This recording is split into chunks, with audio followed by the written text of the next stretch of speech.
Et là encore, comme l'énergie cinétique est très faible des molécules, donc ici c'est l'énergie d'attraction, les forces d'interaction, c'est ces forces qui l'emportent.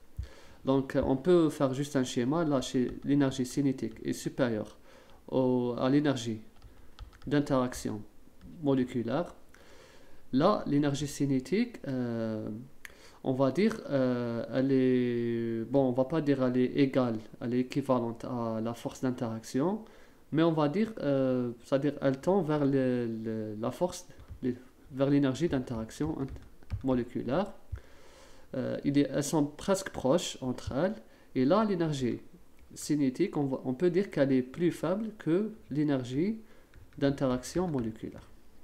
Là, c'est juste un schéma pour comprendre pourquoi les molécules se rassemblent entre elles. Donc voilà. On va parler aussi de la différence entre force d'interaction intermoléculaire et les forces d'interaction intramoléculaire. Intramoléculaire. Les forces d'interaction intermoléculaire sont différentes de l'intramoléculaire. L'intramoléculaire, elles existent à l'intérieur de la molécule. À l'intérieur de la molécule. De la molécule. Comme ça. Ces forces intramoléculaires, c'est des forces très fortes. C'est de très fortes forces. Très fortes. On va dire plus fortes. On va dire plutôt, elles sont plus fortes que les forces d'interaction. Elles sont plus fortes.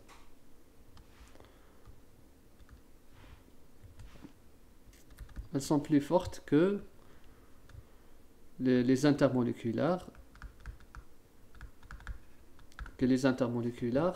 Elles sont responsables de la stabilité de la molécule. Stabilité de la molécule. Les forces intramoléculaires, c'est des liaisons chimiques. C'est des liaisons chimiques, covalentes. Une liaison par exemple CC. D'accord, CO, OH. Ça, c'est des liaisons covalentes, des liaisons chimiques qui ont une très grande énergie de formation. Par contre, les liaisons intermoléculaires, elles existent comme on vient de voir, entre molécules ou bien atomes. Entre molécules, elles sont plus faibles elles sont, on va dire faibles, c'est des forces faibles. Leur énergie de formation est plus faible, est relativement plus faible par rapport à l'énergie intramoléculaire. Aussi, les forces d'interaction intermoléculaire sont responsables de la propriété physique de la matière. Par exemple, la température d'ébullition, la température de fusion, tout ça, qu'est-ce qu'on peut dire aussi? La volatilité, la solubilité, la viscosité de la matière, tout ça, c'est les forces intermoléculaires qui influencent ces propriétés. On va voir quelques exemples tout à l'heure. Bon, pour l'énergie, par exemple, ici, bon, là, bien sûr, c'est des liaisons physiques. C'est des liaisons physiques. Les forces d'interaction intramoléculaires, c'est des liaisons chimiques. Les forces d'interaction intermoléculaires, c'est des liaisons physiques. C'est la différence entre eux. Généralement, quand on schématise les forces d'interaction intermoléculaires, on fait comme ça. Par exemple, C, H, comme ça. Bon, là, c'est chimique. On va vers une qui soit... Généralement, on schématise comme ça. On fait on fait comme ça. Entre un atome A et un atome B. Quand on fait ça, ça veut dire que c'est une liaison physique. Ça, c'est physique.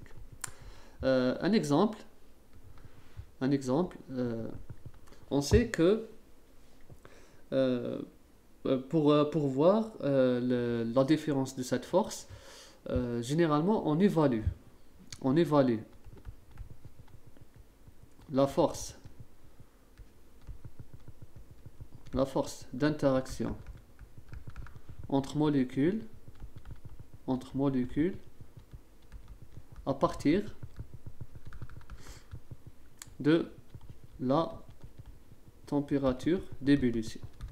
La température d'ébullition, c'est un révélateur de cette force, si elle est grande ou elle est petite. Si l'interaction entre molécules, l'interaction physique est importante ou plus faible. Par exemple, on sait que pour évaporer une mole de H2O, il faut fournir environ une énergie de 40 kJ. Là, pour évaporer une mole d'eau. Par contre, pour évaporer une mole, pas pour évaporer, plutôt pour rompre. Pour rompre, on va dire plus exactement pour rompre. Non, on va pas dire évaporer, mais pour rompre.